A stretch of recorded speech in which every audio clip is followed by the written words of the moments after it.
Morning बच्चों, आज worksheet number 24 में बहुत ही आसान टॉपिक हम लोग ले रहे हैं, समरूप त्रिभुजों की कसौटियाँ। आप देख रहे हो सदैव समरूप आकृतियों के नाम लिखने को हमें यहाँ बोला गया है। सदैव समरूप आकृतियों के नाम लिखो। हम देख रहे हैं कि ये आकृतियाँ समरूप हैं, ये भी समरूप है, ये भी समरूप है। कैसे? इसमें बहुत सारे वृत्त बने हुए हैं, लेकिन इन सब व्रतों में कुछ विभिन्नता भी है और एक रूपता भी है। इन सब का आकार एक जैसा है, लेकिन इन सब के माप अलग हैं। यहाँ पे बहुत सारे त्रिभुज बने हैं, यहाँ पे बहुत सारे वर्ग बने हैं। तो ये तीनों ही आकृतियाँ हमेशा ही समरूप रहेंगी। तो सभी प्रकार के वर्ग, सभी प्रकार के वृत्त और सभी प्रकार के समबाहु त्रिभुज सदैव ही समरूप होते हैं। कथन है हमारे पास, हम कसौटी नंबर 1 पढ़ रहे हैं। कोण कोण कोण ए समरूपता।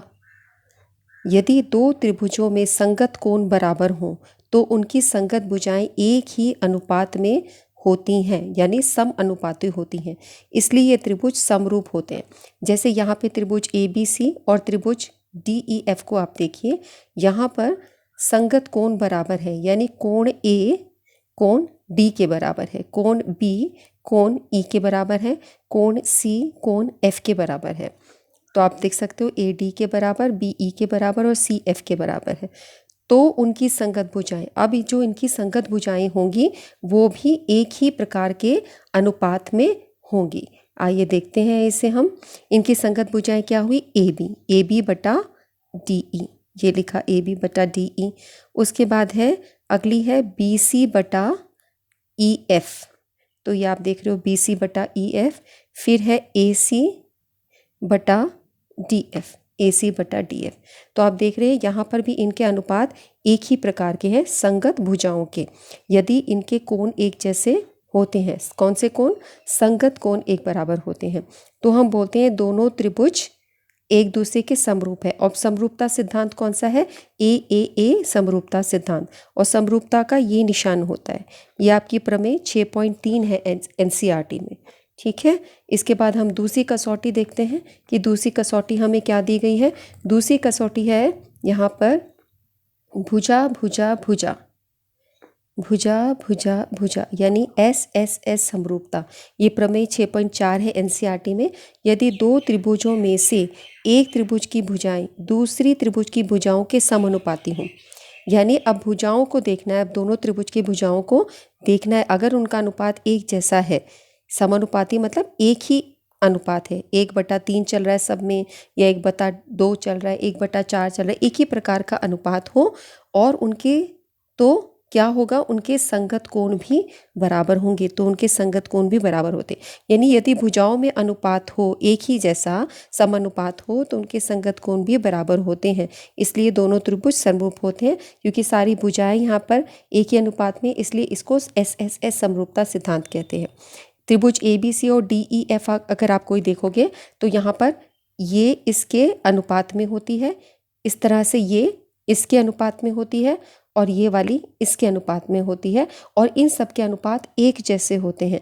तो हम कहते हैं कि इनके कोण भी बराबर होंगे। A D के बराबर होगा, B E के बराबर होगा, और C F के बराबर होगा, ठीक है। तो यहाँ पर आपको क्रियाकलाप भी दिया जा रहा है कि कोई 3 तीली ले लो, इससे एक त्रिभुज बना लो। अब दोगुने माप की तीलियाँ ले लो, अब दुगने माप की या तिगुने माप की तीलियाँ लेकर आप समरूप त्रिभुज बना सकते हो। ये सभी बच्चों को आता है बनाना कि समरूप त्रिभुज हम किस प्रकार से बनाते हैं, ठीक है। तो हमने 2 कसौटियाँ पढ़ी हैं, कौन कौन सी?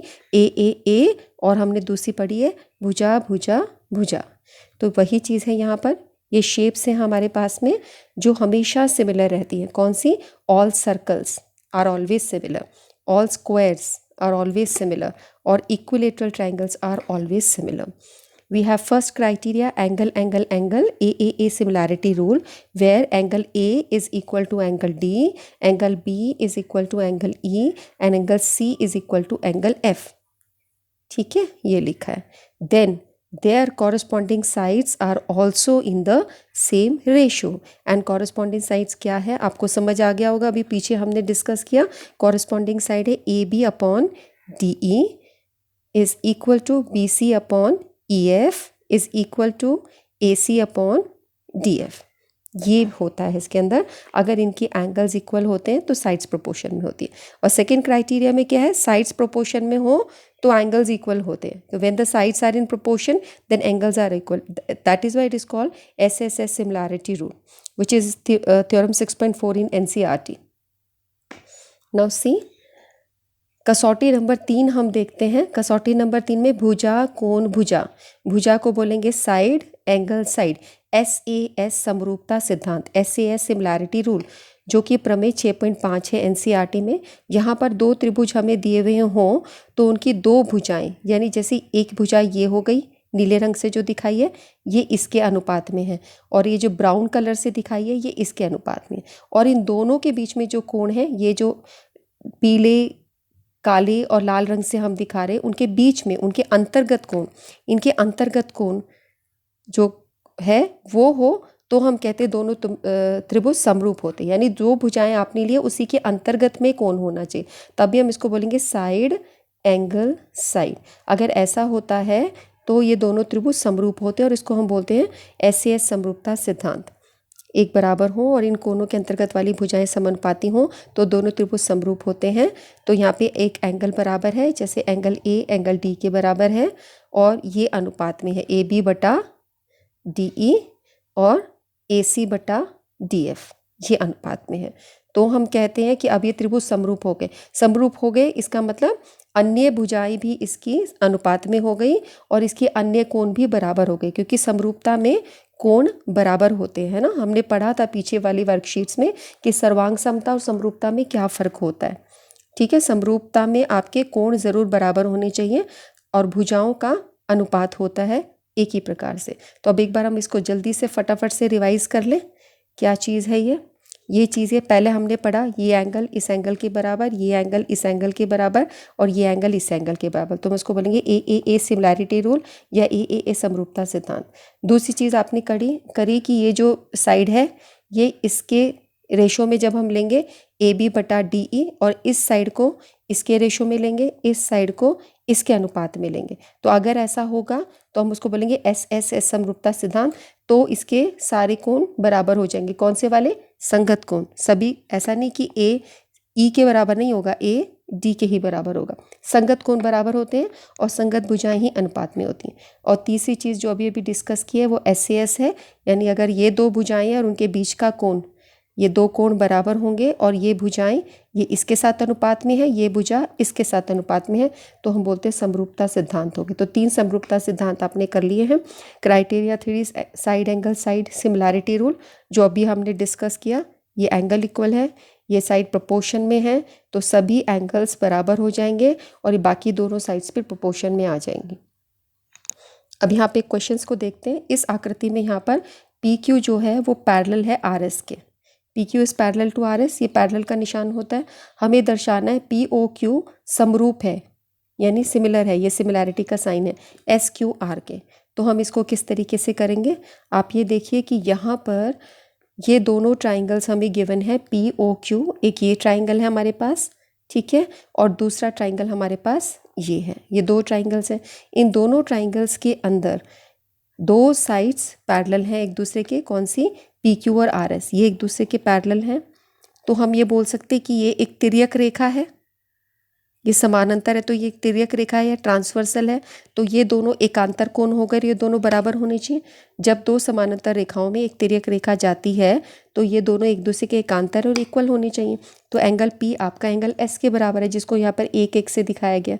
ठीक है, इसी प्रकार अगली बार हम बोलेंगे ये एक तिर्यक रेखा है तो ये दोनों एकांतर हो गए, है ना। तो हम बोलेंगे QR के बराबर है, तो ये दोनों एकांतर कोण है, बराबर है। और ये जो है आपका कोण, ये कैसा है? ये शीर्षाभिमुख कोण है, वर्टिकली अपोजिट एंगल। तो आप देख रहे हो कि तीन कोण बराबर हो गए।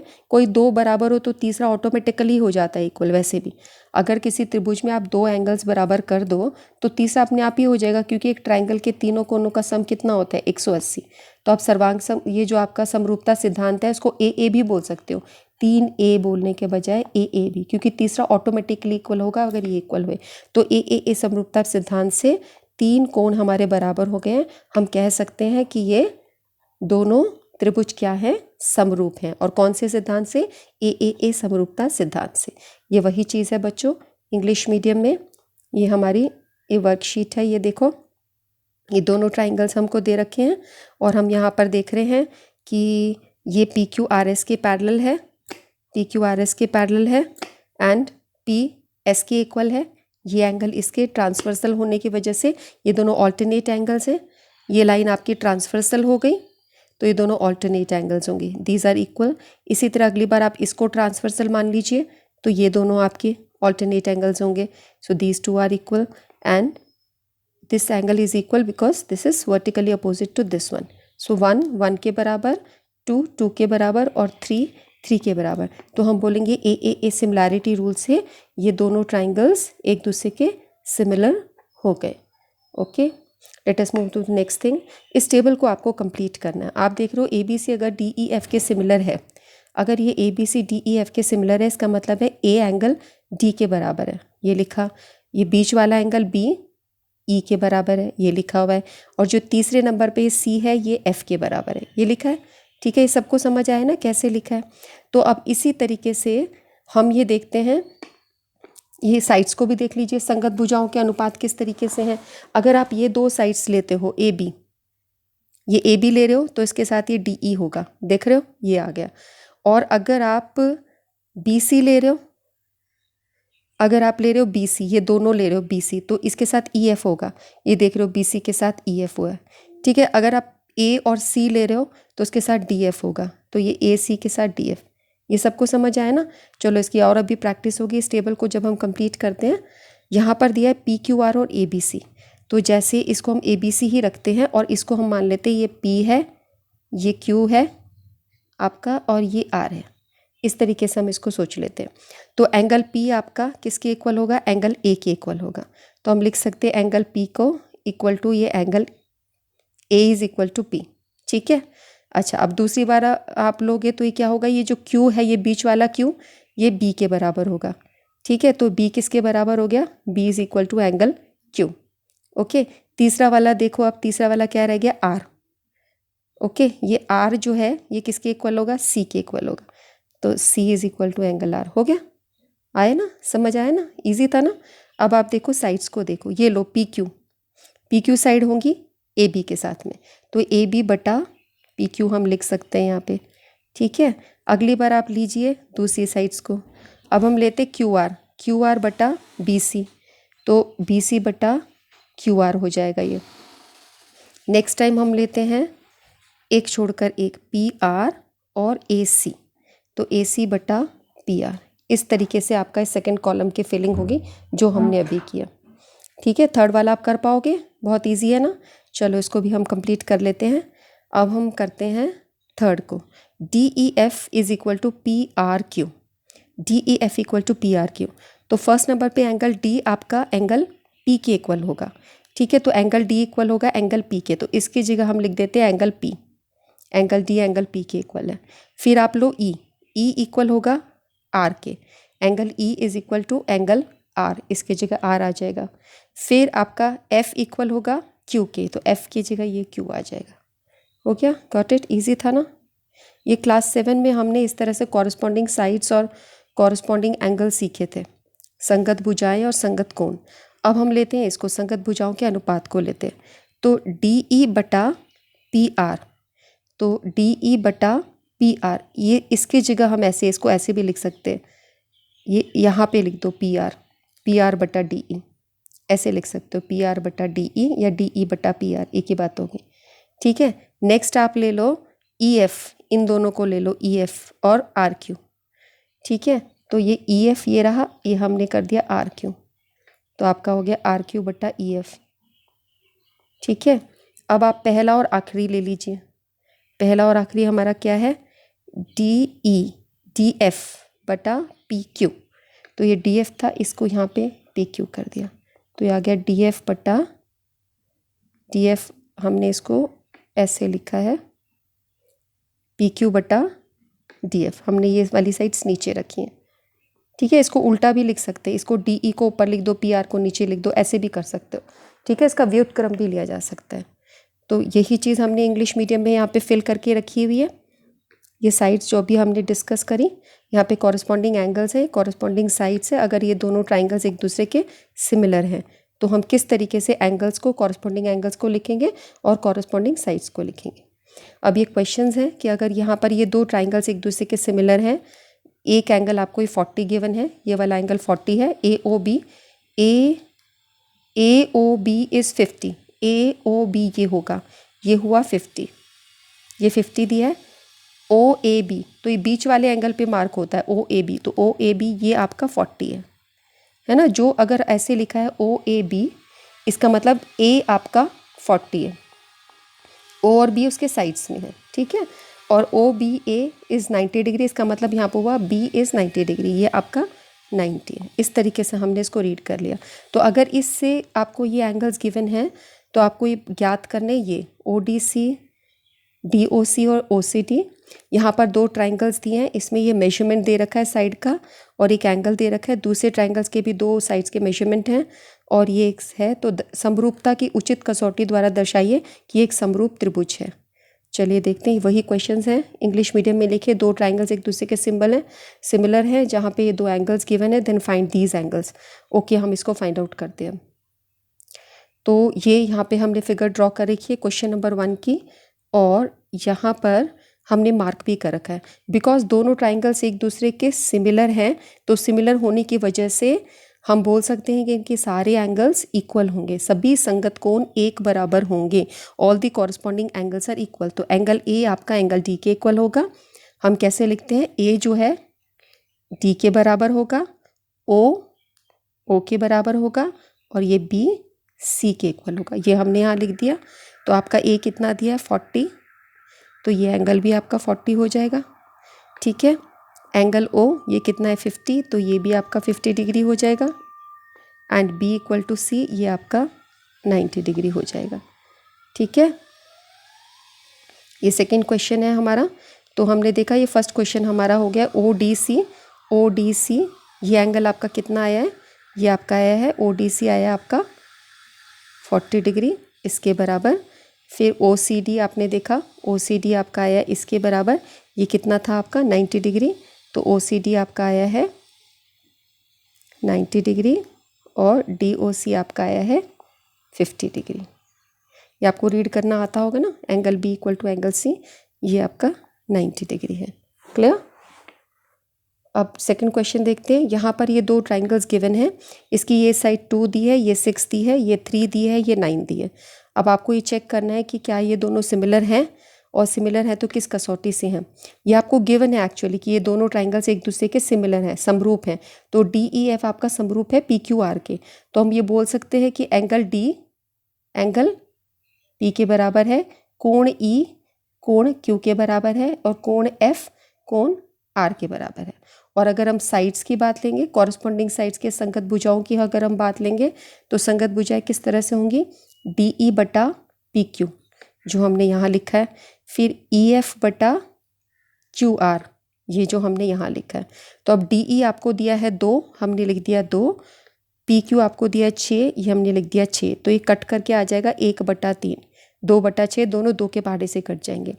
ई एफ आपको 3 दिया, ये हमने 3 लिख दिया, क्यू आर 9 दिया, ये लिख दिया, ये भी 3 के पहाड़े से कटेगा तो आ जाएगा 3 तिया 9।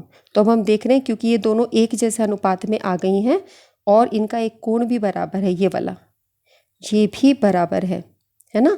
तो दो भुजाएं अनुपात में हो गई है ना। हमारी कौन कौन सी भुजाएं अनुपात में हुई, हमारी हुई D E upon P Q is equal to E F upon Q R, ये दोनों अनुपात में हो गई। और इसके अलावा angle E is equal to angle Q. तो अब ये क्या हो गया, side angle side, side angle side. तो क्या बना, साइड एंगल साइड, है ना। साइड ये एंगल ये साइड, ये बना ना। तो हमारे कौन सा समरूपता सिद्धांत हुआ, SAS समरूपता सिद्धांत। SAS सिमिलैरिटी रूल से ये दोनों ट्राइंगल्स एक दूसरे के सिमिलर हैं।